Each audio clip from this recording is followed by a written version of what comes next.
Hi, this is Carl with another SMB Community Podcast, and I'm joined today by Harry Brelsford. Welcome back, sir. Hello. So you have a new sign behind you. What's with 420 MSP? Well, think of it this way, Carl. I hope I practice what I preach, right? A lot of our outreach from the traditional SMB Nation community is to innovate, transform, be the entrepreneur. For many of us, we don't have any other choice. And so I stay committed to one or two startups a year. This is actually a brand extension, but it's a new community, and it's backed by the book that has been released today. And so the book is How to Be an MSP. Congratulations. A vertical twist. So, all right. So let's back up. So you got a new book, which is awesome. And I'll be very happy to help you promote that. And we'll get a nice graphic in here with the book cover on it. And it is How to Be an MSP. And then this is also got a twist with the vertical. Correct. And so let's go back in time. And I'm wearing, in commemoration of this, if you can see this, this is my Windows Small Business Server 2003 MVP shirt. The reason that's important is I wrote a flurry of books in that time frame, and it was very interesting. And some of them you can see behind me. I was doing Windows Secrets and MCSE study guides, very technical. Carl, about that time frame, there was a need for a business conversation on how to make money with SBS and other product stacks in SMB. So fast forward the movie 15 years. There, of course, was an important need to update the business models, right? And gather all my prior research, plus 2 years of research went into the book we're releasing today to come up with a modern conversation that's more relevant. For example, in 2003, we would have been emphasizing billable hours. And with your assistance in Chapter 9, thank you, and your guidance, we have updated that to, we honor the fact there's project work, there's fixed bid work, especially like DoD and some other sectors, but the conversation's been updated for monthly recurring revenue, or MRR. So that's one of many, many examples about the core business conversation of the book. Right. Well, it's interesting because, and I've told you this many, many times, I loved your book on small business consulting. It's a great business book. It's got a great model. It's a real eye opener. I mean, skip ahead. I don't know what it's been, 15, 18 years. It has been 15 years. Trust me. I'm prepping a presentation where I'm actually going through the math of why you can't bill 2,000 hours a year, right? I mean, that conversation is as fresh as it was 15 years ago. People come into the business and they think, oh man, I'm going to charge $100 an hour. I'm going to charge 40 hours a week. I'm going to make, $4,000 a month or a week. I'm going to kick ass and take names. And then they start scratching and clawing to bill 1,000 hours a year. So it's a great message that needs to be out there, and you've refreshed the whole thing, including Find Your Mind a Grinder and the whole deal. Why don't you go into that just a bit so folks have a sense of what you're talking about? Well, what drives my wife nuts is sometimes when I talk like maybe former LA Lakers coach Phil Jackson, the Zen master. So let me start at 50,000 feet. And then we'll increasingly drop down all the way down to the vertical conversation. And at 50,000 feet, what drives a lot of my research, a lot of my work, a lot of my writing is the one thing we cannot buy is time. Now, I would offer you can buy happiness, because back in the boom, I most certainly did. But you can't buy time, okay? And so we're kind of up here at the Zen master level. And so understanding that, I think there needs to be dialogue in the community that even with the RMM tools and all the gizmos and the MRR business model, which I applaud, but it's still time, right? Your time is limited and your capacity is limited. And so then understanding you can't buy time, then it comes down, and I'm coming down a little bit, it comes down to life choices. How do you want to spend your limited time? And Right. for people in their power band years, been there, could probably be accused of still being in those years, but there is the tendency, Carl, I know you were there, but there's the tendency on the way up in your power band years to work 7 days a week and 80 hours a week. And that's okay as you're building your reputation and your business, but it's clearly not sustainable. And shout out to you that you have a whole another publishing genre with Relax, Focus, Succeed. That's what's right. written on those surfboards back there.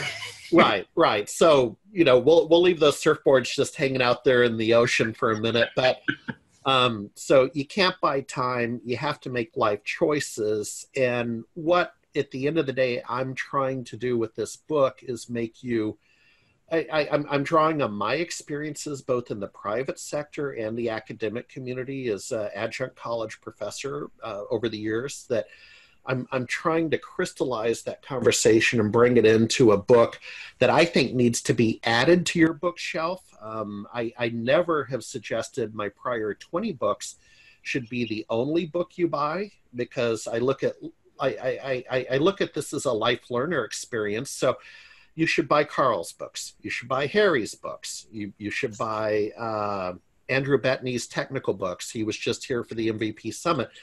You should have a bookcase of books. You don't just buy one book. Right. Exactly. And I hope this new book is on that list. And so now, dropping down further, the finder, minder, grinder conversation is a professional services paradigm that you got to find the work, you got to manage the work, and you got to do the work.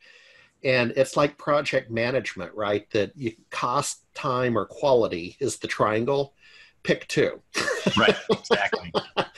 And I would argue that that's where I go with my latest writings. And so, and you and I have had this talk, but in the case of myself, I love the finder and I love the grinder.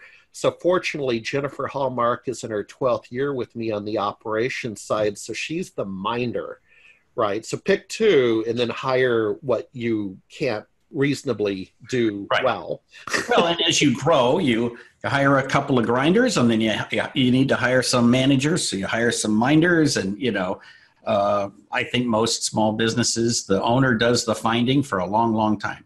Yeah, and then let's jump way ahead, and I'll come back to the elevation we're at. But if you go way ahead to maybe the way it all ends up is that you ultimately want to be the owner in the E-Myth variety. That's right. The end of that's my next book. That's the end of the story.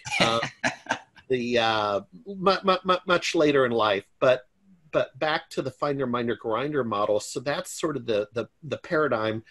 And then the book is about tactics, right? So for example, tried and true, Carl, meetups. We used to call them user groups, but meetup.com, and good Lord, in every community, there's every meetup you can think of. Or I walk you through how to start your own meetup and grow a community. Well, we recently reformulated the Sacramento SMBIT users group. We're now organized through meetup.com. It just makes it easy. It makes it, fast. And we get like 30 people who've never heard of us before to join because, hey, there's a new group. It's about business and technology. And boom, you're just there. Yep. So now let's talk about how we're going to invest our time. And Carl, if you want to make a side note, there's an elephant in the room in about 5 minutes. I want to get the elephant out of the room, but first let's get the elephant in the room. Okay? All right. All righty.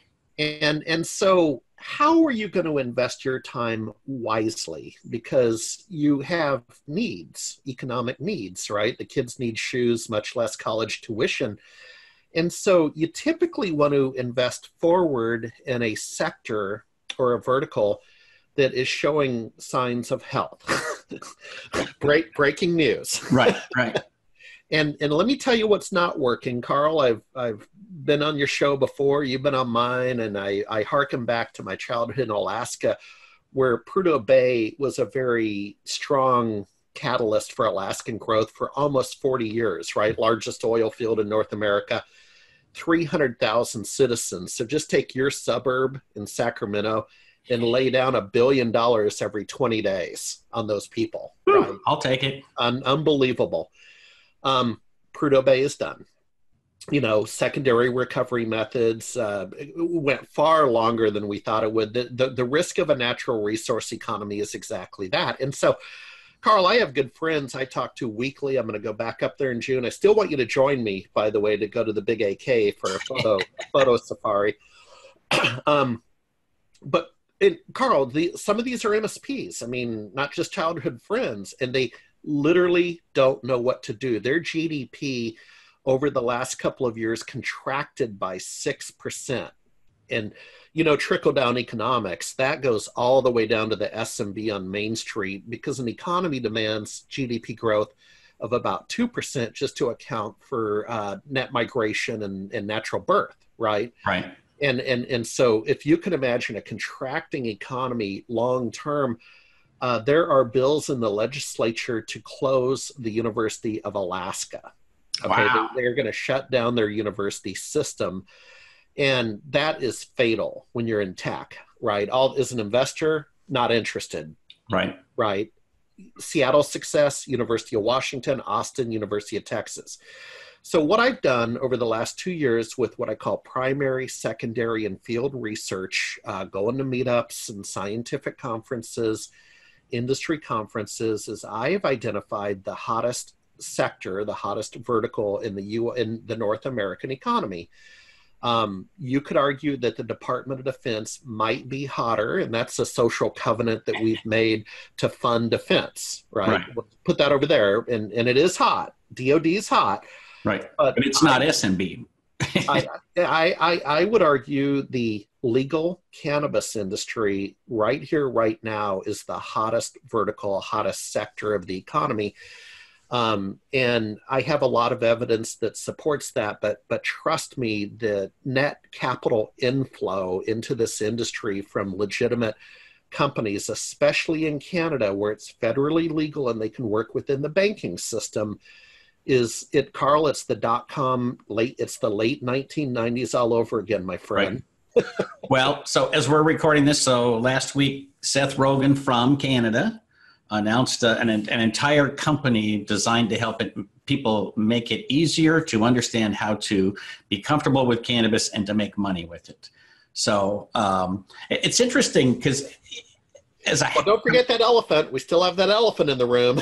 As a completely random thing, you and I both happen to be in Canada. Like, we showed up at a conference and pot was not legal. When we left, it was legal. So it was like that week. And I, with all due respect, I went down over by McGill University. You remember I built a Fluff Day Inn and had a rent-a-car. Right. And it was a coincidence. I'm not that, the wetware is not that smart between the years. But Carl, I took my Fluff Day and walked the streets and interviewed on video, and I went into one of the dispensaries, and it was unbelievable. The line went around the block. Yes, they work within the banking system, and so that meant that the dispensaries were taking debit cards and credit cards and checks. And there were bands out playing. It was a party over at McGill University. You can cross provinces. So as you're very well aware, it would be illegal to go from Washington State to Idaho with possession of cannabis, either by car and most certainly plane. Right. But Carl, let's hit the elephant head on in the room. And so cannabis is a new conversation, is a nice diplomatic way to put it. And there are strong feelings. And so let me share a conversation I had in Austin, Texas at South by Southwest a couple of weeks ago, where I attended the Cannabusiness track, 300,000 attendees. And as you might imagine, the cannabis business track, now it was primarily scientific and regulatory and compliance, number one, but the rooms were packed. I mean, unbelievable. And this is in Texas. Right. And I talked to a mom, and she was taking it all in, and she opposes the legalization of cannabis. And I said, well, do you have a few minutes? I mean, let's talk about that, because I understand that, but you don't want it to go back to the black market, right? Because there's a couple problems with the black market that I'll quickly go over, and I go into on the book much more detail. Number one would be the supply chain, right? So every stock in at a grower, at least in the state of Washington, I know state law best up here, has a barcode, and that barcode is tracked all the way to the edible, the peanut butter cup that's sold at a dispensary in Seattle.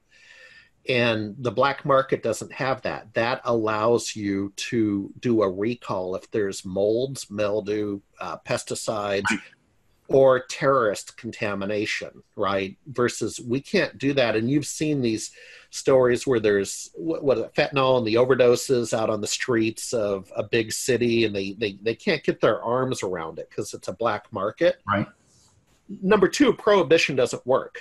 So I appreciate you're opposed to this area. God bless you. But prohibition doesn't, I mean, it's here. Okay. Right. And then number three, once we have compliance and regulation, we can engage in child-proof packaging and labeling and things that make sense, because it's going on, whatever we do, it's still going on. And I would prefer to have the packaging and the labeling and so on. And then, Carl, finally, number four was the state tax revenue. And so if we stay in a black market, the state of Washington has now surpassed $1 billion in tax revenue. It's heavily taxed. White-collar professionals and do-gooders and others, people who view cannabis as a health aid and elixir, will happily pay the taxes. And Carl, we even have more conservative individuals now supporting the cannabis industry and the industrial hemp industry in particular, from the tobacco states that need a replacement crop. Former House Speaker John Boehner from Iowa is a large proponent of legalized cannabis, and now he has a seminar series and an event model based on that. So the question that comes to mind for me is, so we have this, I want to say it's a gold rush, but it's a gold rush that's been 10 years, 15 years in the making. Oh, I would argue it's been out there about 40 or 50 years. Well, but I mean, in terms of the legalized side of it, but how long will it last, in the sense of, right, CVS just announced that they're going to sell CBD products in CVS pharmacies, right? So the big boys are getting into the business. So on the SMB space, is our market mature? Is it going to start fading? Are we still on the upswing? Like, where are we in terms of the life cycle of the market? No, good question. In chapter 4, I borrowed a conversation from a blockchain webinar we did with David Ham out of the Silicon Valley, and he had made a slide with the Gartner hype curve,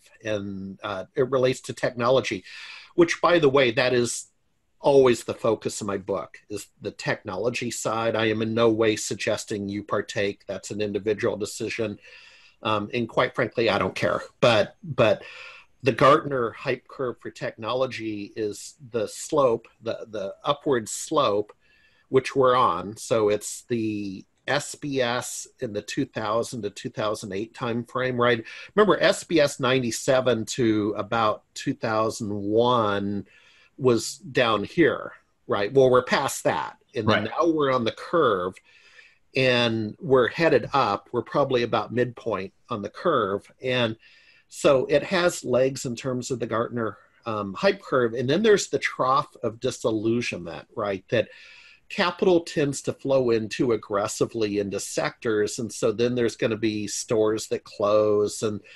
processors that cross the yellow line and are also selling to the black market in addition to the legal market. So then there's the trough of disillusionment. And then there is just the steady upward slope to the right over a decade is my prediction. And Carl, that is exactly what happened with the MSP community. And on that slope to the upper right, long term, that's when you're going to see consolidations. And that's exactly what we're seeing right now in the MSP community with Autotask, ConnectWise, and all the rest. That's a decade away. So for many of my readers in our demographic, you guys can ride this out to pasture. It's a decade-long run. I'm sorry it took so long to just give you the straight-up answer. No, that's good. That's what's funny is you have, over the years, always been the one who brings people back to the business discussion because everybody wants to talk speeds and feeds, and you're like, that's all good, but the fastest computer today is going to be the slowest computer tomorrow. So let's talk about how you stay in business and make money and all that. So to me, the analogy to, you mentioned that period 2000 to 2008, I would say 2003 to 2008. I think the 2003 shirt is completely appropriate because we literally just spent 5 years printing money. And that's how I got to look like this, man. Overeating. The cannabis market it's interesting because without regard to cannabis, they're kind of like dentists or ophthalmologists. They got a lot of technology going on, right? It's not just storing data. They need inventory control. They need security. They need cameras. They need signage. They need pretty much any technology that exists out there. And you mentioned blockchain. I mean, I think that's going to be the big thing is, when you get barcodes on plants. I mean, that's how we found out about the last lettuce. Remember there was this problem where they recalled all the romaine lettuce? Bingo. Well, that's exactly how they found out about that is polluted water that was used for irrigation, which shouldn't have been, and it was in violation of blah, blah, blah. They wouldn't have known any of that if they didn't know exactly where that stuff came from. So let's talk workloads. We're talking workloads. Let's talk about that. And in the book, I kind of list them in the following order. And so number one is security. I say lead with security because of the compliance, regulatory issues. It's a cash business at the end of the supply chain. So you have security issues. Then there's the regulation that you have to have cameras and so on. Number two is infrastructure. So guys, these are just SMBs, right? Let's forget the topic. These are SMBs with a lot of money to spend, and they need to spend it, and they pay their bill. And so, yes, they need printers, they need laptops, they need all that. And there's basically three players, right? There's the dispensaries, or what we call retail. There's the processors, or what we call manufacturing. And then there's the producers, or what we call growers. And Carl, the industry kind of reflects a couple of different workflows. The pharmaceutical industry, for what would be my third point, forgive me, my third point is supply chain management, typically an ERP system for inventory and reporting. So that would closely mirror the pharmaceutical industry down to the individual pill at the neighborhood pharmacy. Number two would be agriculture, right, up at the growing level. So the use of drones to specifically monitor plants, maybe even shoot the barcode on the stock for reporting, certainly to take care of weed and feed, forget the pun. And then in the middle player, manufacturing, the processor, right, their technology needs reflect that. So it reflects a couple different sectors, but just yesterday I was in a meeting at the only federally licensed research facility, because cannabis is a Schedule I. And so it was in South Seattle. She's a PhD, wicked smart, $50 million investor-backed company with like 3 employees. Wow. Yeah, unbelievable. And that mirrored, it just showed it mirrored. Oh, the conversation was the wine industry. So she's creating a seed bank for varietals and creating varietals. Now her interest is healthcare. So she's interested in cancer, MS, and epilepsy in particular, and doing the science behind that for CBD. Right. And creating a seed bank like they have in Antarctica, right? So we have diversity, the biodiversity. And I can go on and on and on, because as the big players get in, the big fear is homogeneous, and we're going to lose diversity. And then if a disease is introduced, the plant can't fight it, yada, yada, yada. So I'm backing up. Pharmaceutical industry, agricultural industry, and the wine industry. And that's what this looks like, my friend.